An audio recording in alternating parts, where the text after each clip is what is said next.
11 марта, Порфирий, поздний.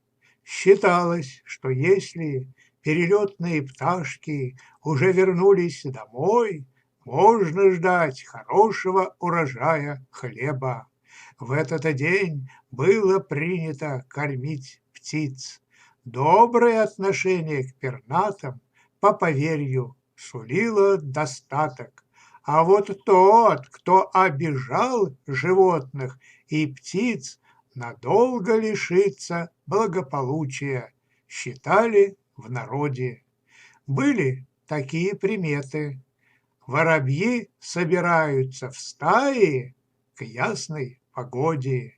Голуби прячутся под крышей перед похолоданием. Ясное небо ночью к жаркому лету. Вороны в небе кружат к оттепели.